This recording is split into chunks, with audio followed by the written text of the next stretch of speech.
Как и следовало ожидать, в маршрутке нет ни одного человека в маске. Статистика по заражаемости ковидом в республике бьет рекорды. Но жителей, по всей видимости, это особо не трогает. До появления камеры и представителей Роспотребнадзора. При их виде пассажиры сразу достают из сумок и карманов маски. К этому моменту подоспевает и водитель, наполняющийся маршрутки со средствами индивидуальной защиты. Маска, маска.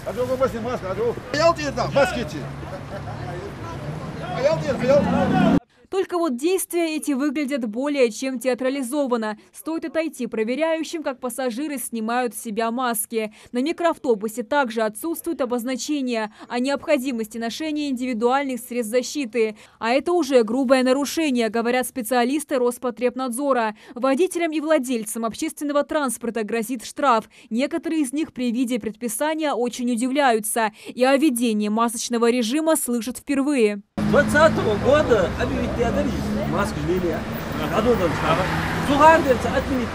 Я с тобой согласен. Ну, так говорят, нет,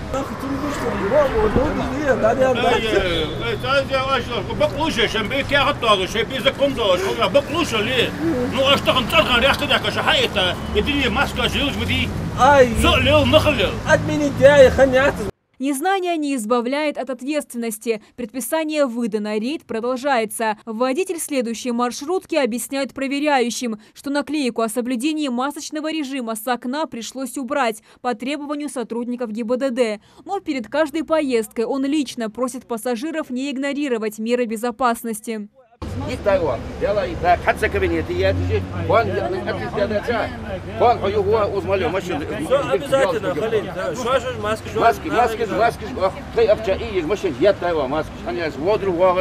Бывает же, не получается.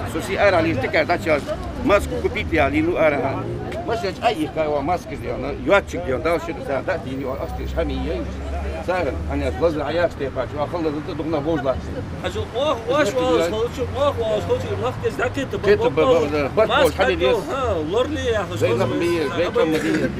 Часто люди заходят без масок? В основном, да, процентов 30-40 люди бывают без масок.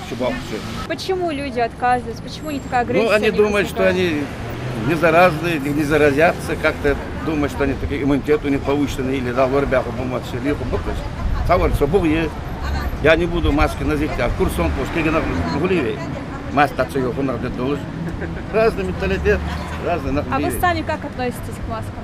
Я к маскам отношусь положительно, потому что это какая-то небольшая, но защита. К сожалению, многие люди расслабились. На некоторые автомобили отсутствует объявление о соблюдении масочного режима и социальной дистанции. У некоторых водителей тоже отсутствуют эти маски, но мы в ходе этих рейдов по выявленным нарушениям уже будем предпринимать, уже составлять административные материалы, передавать материалы в суд, давать предписания, уже будем решать, реагировать на этот вопрос. Конечно, сегодня мы видим, что обстановка остается очень напряженной, как в республике, так и по всей России с распространением новой коронавирусной инфекции. И хотелось бы обратиться к жителям, чтобы они более ответственно относились к нашим требованиям, то что вот элементарные требования, ношение маски, использование антисептика, соблюдение социальной дистанции. Обязательно в порядке все это должно соблюдаться. За нарушение противоковидных мер физическим лицам грозит штраф 5000 рублей, а юридическим лицам до 500 тысяч. Представители Роспотребнадзора проверяют и другие места массового скопления людей. Это магазины, кафе и рестораны в Назране. Во всех заведениях, в которые зашли ревизоры, присутствуют средства индивидуальной защиты, антисептики. Персонал обслуживает клиентов в масках, а вот разметок за сегодня так и не удалось обнаружить. Расстановка столов более-менее приемлема, но здесь мы им даем предписание, чтобы соблюдать эту социальную дистанцию. Примерно между столами, чтобы у них соблюдалась дистанция 1,5-2 метра. Вот здесь мы видим, да, вот этот стол, если убрать, у них этот норматив, они укладываются. Мы им дадим предписание, чтобы они некоторые расстановку поменяли, некоторые, если надо, убрать эти стулья. Личная ответственность. Именно к этому призывают надзорные органы. Носить маски нужно, даже если переболел ковидом или сделал прививку. Каждый должен быть бдителен к собственному здоровью. Амина Бокова, Рамзан Зурабов, Новости 24.